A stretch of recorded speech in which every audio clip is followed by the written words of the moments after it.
We're rolling. Yep. Here we are, everybody. Welcome. I'm here with Dylan Sky. Hi, Dylan. Hey, good morning, Lee. How are you? Here we are, man. Yep. Here we are. We're sort of having a wake today for the Honest Bullshit channel. Yeah. I know you're all going to be so sad to hear this, but there's no more Honest Bullshit channel. Oh, no. Oh, no.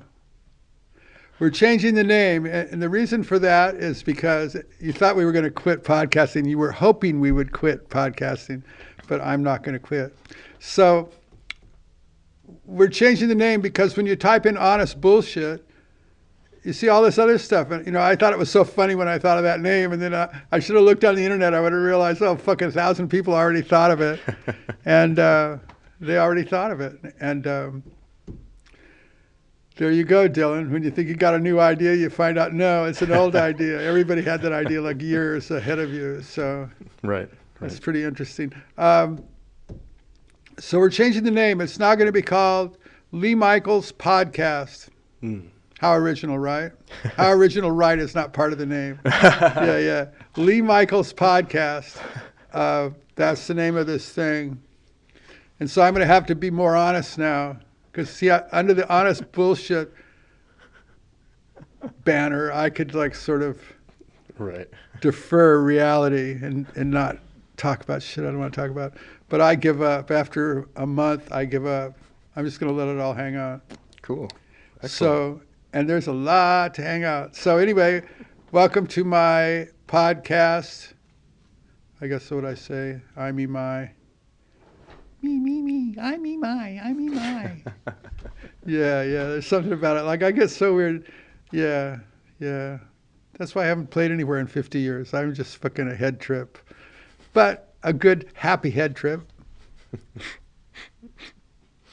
Don't touch your nose, motherfucker. Watch that. Good. Okay, I headed my nose off. Yep. But I want to blow it. Okay. So here's something else I want to talk about. I want to talk more about movies. Okay. I don't know if anybody watched any of those great movies I suggested, but I'm going to suggest a couple of others. Nice. Youth. I forget the director's name. He's this Italian director, and the cinematography is great in this movie. It's got Harvey Keitel and Jane Fonda. Oh, wow. Man, Nice. She plays this wretched old actress. Man, she does it good. She just loses her fucking mind in it. Anyway, it's a good, thoughtful movie, and it really has a nice pace about it. And so I started looking around thinking, wow, this cinematography, this director. It turns out the director and the cinematographer, and I forget their names. Forgive me, guys. I should have been prepared for this podcast. But you'll see when you find it. You can look for yourself. They've worked together before on stuff. They're from Italy. And man, their shit is beautiful. So anyway, it turns out, lame me, I had no idea, but they did a movie in 2014 and won an Academy Award for Best Foreign Film. Oh, really? Okay. Yeah. Wow. So and so I thought, okay, I'll watch that. And that movie is called The Great Beauty. Oh, yeah. Fuck. It's an epic Yeah, I got to check those movie, out. and you feel Rome like, how movies always portray Rome sort of like in a Woody Allen movie, it's like, Right. No, they really, it really felt it, man. It's so good. It's so good. And the cinematography is good. And That's great. Yeah. and it's a long movie, and it's shockingly good. And I can see why it won. It would be hard to make a movie that good. What was the premise of The Beauty? The Great one? Beauty? Yeah. There's this guy, he wrote a book when he was a young man. And it was in Rome, and he was going to all the parties and enjoying the nightlife and the celebrity of his first book having success. And he just stayed in that zone. And so the movie takes place when he's an older man, like a retirement age kind of character. Yeah. But he's still walking around and making the whole scene. But Yeah. he hasn't done anything creative since the first book. So he's just he's just one of those guys that makes a scene, knows everybody, and Yeah. it's really interesting and sensitive how they did it, and it's really unexpected. There's stuff that happens in this movie you go, fuck. Wow. Anyway, it's really Nice. and it has a spiritual aspect to it towards the end. It really shifts gears. Anyway, Cool. Yeah, I got to check that out. I told Kat about that movie, and she came over here and I showed it to her. It was like nice. shocking, shockingly good. I mean, that movie is just like when you see it, you go, wow. Yeah. Anyway, I would highly suggest that. Everybody out there, the great beauty is shocking. The youth is great too, and that's a shorter, easier to digest movie. It's beautiful, stunningly beautiful, and it's all filmed in Switzerland, up in the Alps or somewhere, and it's just fuck beyond. And what was the premise of Youth again? I forgot what that was about. These guys are trying to put a movie together, and Harvey Keitel's an old-time producer and director. I mean, a director like kind of guy, and Jane Fonda's a burnout old actress, and and then they got these younger people that are helping them try to write this stuff, and they're all up there doing that there. And gotcha. But it's way more complex than that. It's really, these guys are brilliant filmmakers. The layers and everything. You're just gonna go fuck. Cool, excellent. Yeah, when you see stuff like that, you thought, man, do I even have a right to make music videos even after seeing that? You just go, fuck, do I even have a right to hold a camera? Yeah, it's shocking. That's great. Then there's another movie that I really love, and I really didn't think I would love it because, I don't know, I watched it, but I was shocked by it. And it was called The American, or El Americana, whatever. Anyway, it's an Italian movie directed by this Dutch director, and he just the pace is so George Clooney's in it. Yep, he's the star of it, but the pace of the movie is just shocking. Like we don't make movies like that over here. Our movies don't pace like that. Like this movie just has. Yeah. You really feel it, and I don't think an American director could have made that movie. Anyway. I would suggest that to anybody. It's kind of a thriller, kind of like a love story combined. The way they handled it, the whole thing is just shockingly good. That's great. I remember seeing previews for that when that first came out. I never got a chance to see it, but I got to watch that. That's a great movie. Well, and I really noticed the pace of it. I watched it so many times, and I really noticed just the European directors, their movies seem to flow in a different manner. Yeah. Like they seem to draw more emotion out, Yeah. Or sensitivity. I don't know how to explain it. Yeah. Yeah.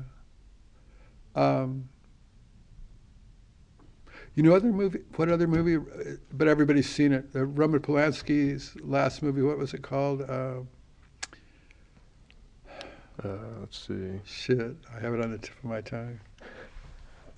The Ghost Rider. Oh yeah, that's right. You mentioned that. Yeah. Oh yeah, and not the Nicolas Cage Ghost Rider. Ghost Rider. We talked about that before. Yeah. Anyway, Ghost Rider, everybody. If you haven't seen Ghost Rider, it's fucking brilliant.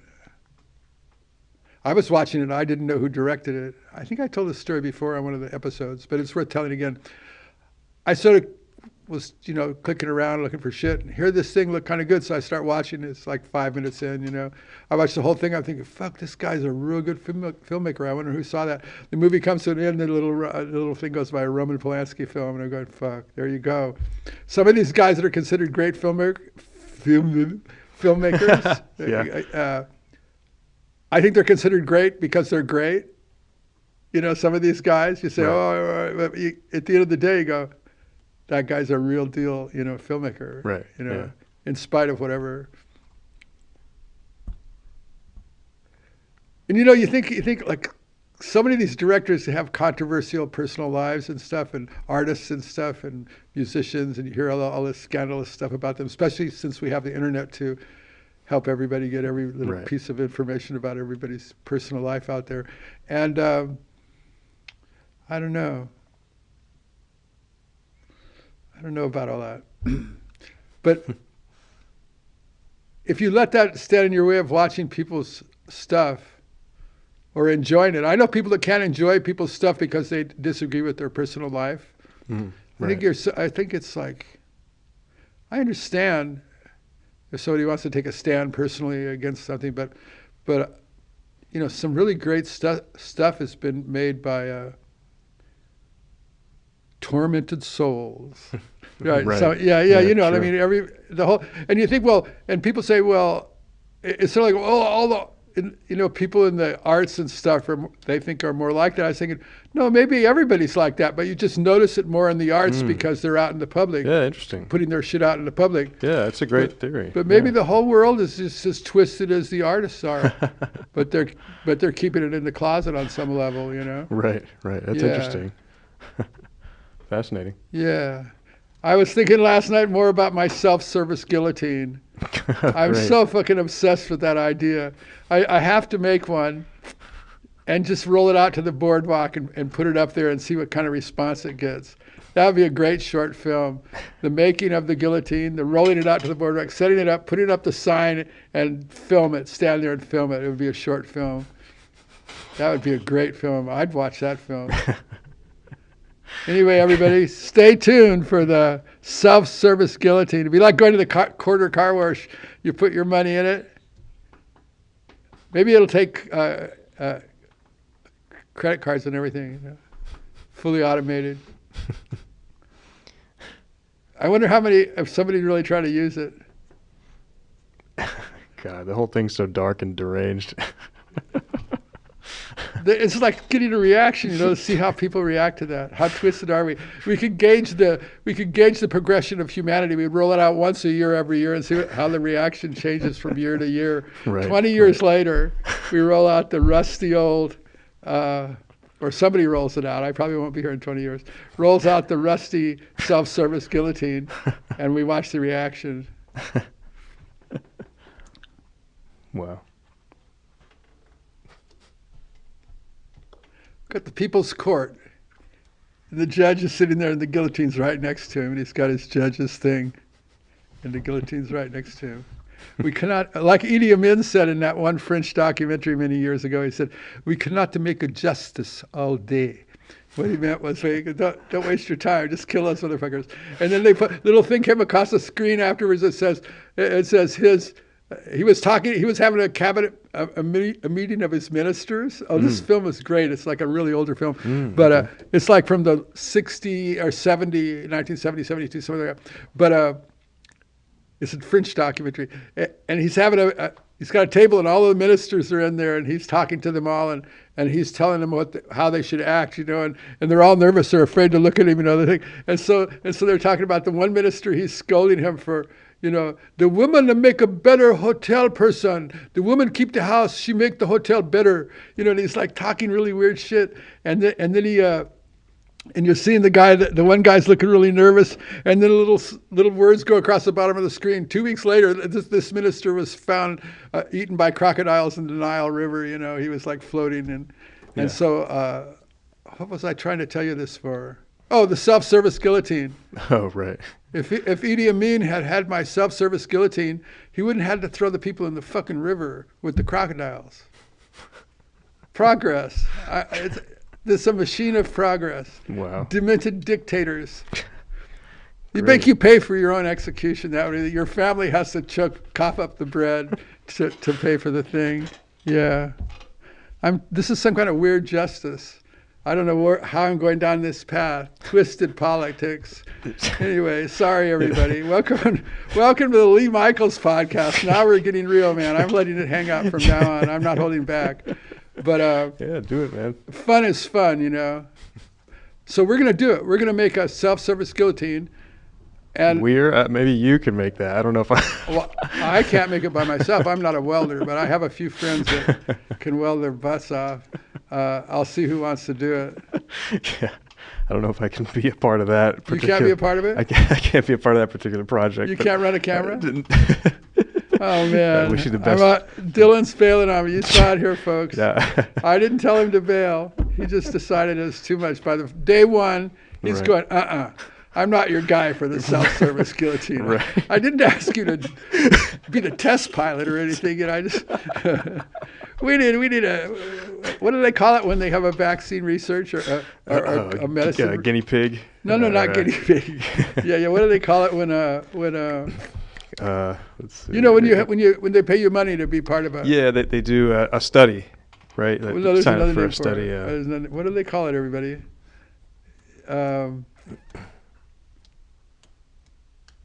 What do they call that? Well, anyway, a study. Yeah, I don't even know what we'd study now. I just love that idea.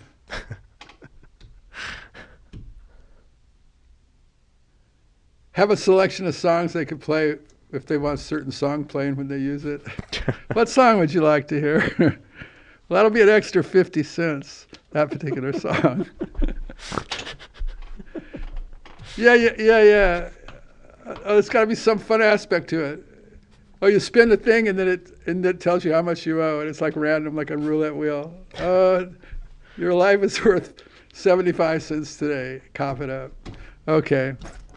I've been watching too much cartoons. You know, when you watch cartoons, you get afraid. Yeah, you know that the real life is not too far away from the cartoons. What else did I have to talk about today? Well, our big news was we're changing the name of the channel. We expect to increase if we were to double our amount of subscribers, we would have 200. Excuse me. Okay, everybody, that's all I have to say today. I'm so excited. I'm glad we changed the name, so maybe there's no confusion. You know, I told a bunch of people, they called me and said, we can't find your channel. I'm going, fuck, I give up. You know, Right. Fuck, I give up, everybody. I'm just going to do whatever and say whatever. Yeah, it makes more sense to use those keywords. Makes it easier to find it. Yeah. What do you think, everybody? Here we are, day 1,000. No, we haven't been doing this 1,000 days.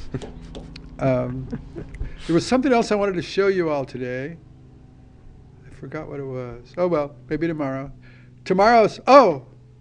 Next Thursday. We're not going to be here next Thursday because we're going downtown to this exhibition of all this boxing stuff. And we're going to get an actual tour by one of the proponents of the whole deal down there. And we're going to go around and look at it all. And then we're going to report back. And then we're going to have some famous boxers coming in from the old days. Nice. And we'll talk about the Olympic Auditorium and all the great stuff. Man, we used to go to the Olympic. I couldn't get anybody to go with me. It was really hard to find people to go there. Everybody was afraid to go there. I was afraid to go there, but I went anyway. Yeah, man.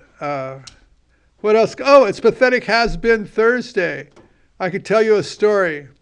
This is a story that probably means nothing only to people near death will know who these people are. But here we go. Here's a story. Before I was playing and having any kind of success or playing under my own name or playing anything, I was an organ player in this guy's band. And it was a fun band. It really was. John Barbada, who went on to play with the Turtles and many other people, by the way. But John was the drummer. And Bob Mosley from Moby Grape was a bass player. I'm the little kid organ player in the background, not singing yet, not doing anything of that stuff yet. But before I joined that band, I met this kind of agent guy, and so he would put me out for parties, different parties. So I get to, he tells me, you're going to play at the Beverly Hills Hotel. You got to understand, at this point, I'm like a street kid. I got no shoes. I'm hanging out in front of the whiskey every day of my life. And so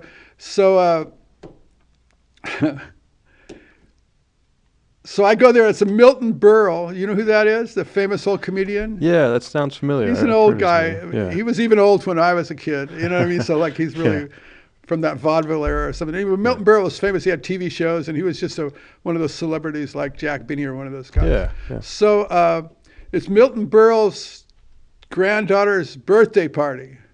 And so I'm cruising up to the front of the Beverly Hills Hotel to walk in the door, and they go, "Nuh-uh, you're not coming in here. No shoes, you can't come in here." This is Beverly Hills Hotel back when it was sort of snooty. Right, I don't know how it is today. But I said, "Well, I'm supposed to play a party here." And they go, "No, you're not playing nothing without shoes."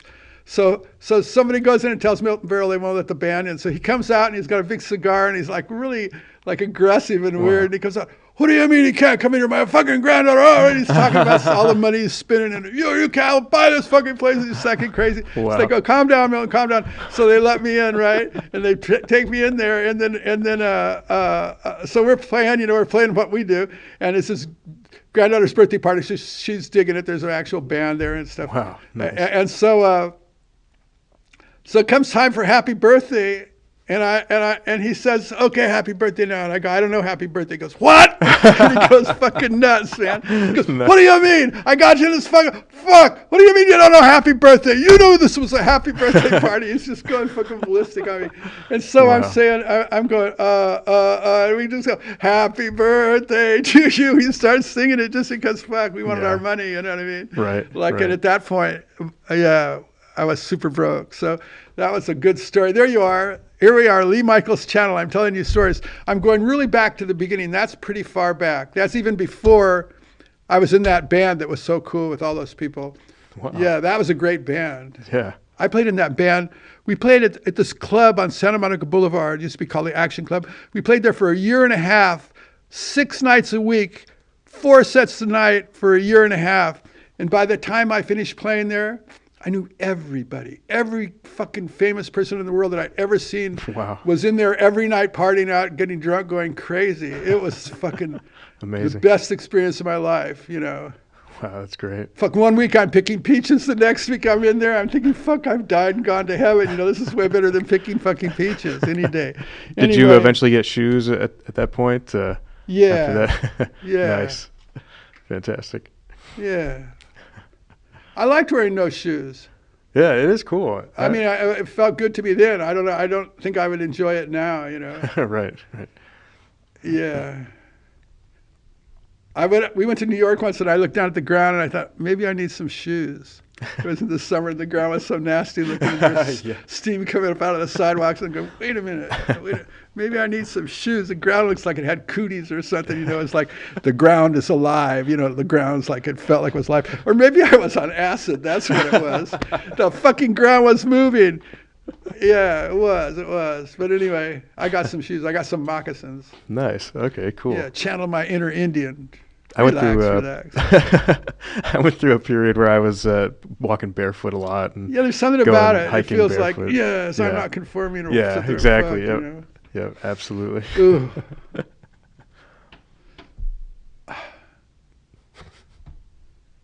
Wow. Now I got to sit here and tell stories like some old goof.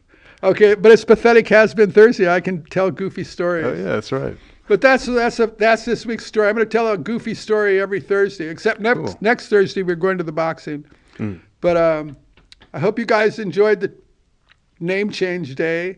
Yeah. Welcome to the Lee Michaels channel.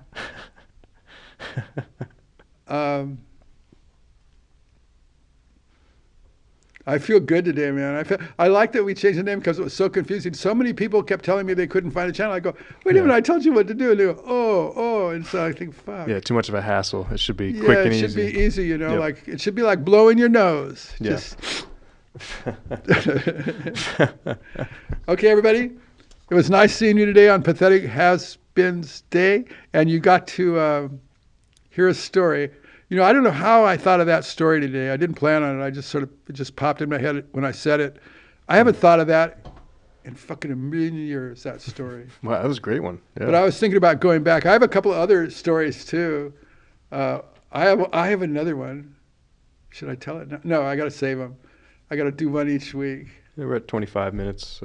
Yeah, we're at 25 minutes. We've talked enough. Torture ending, counting down, pain relief. Oh, I keep looking at the screen instead of the camera. Counting down, pain relief. Okay, everybody. 3, 2, 1. Bye, Dylan. See you, Lee. Poof.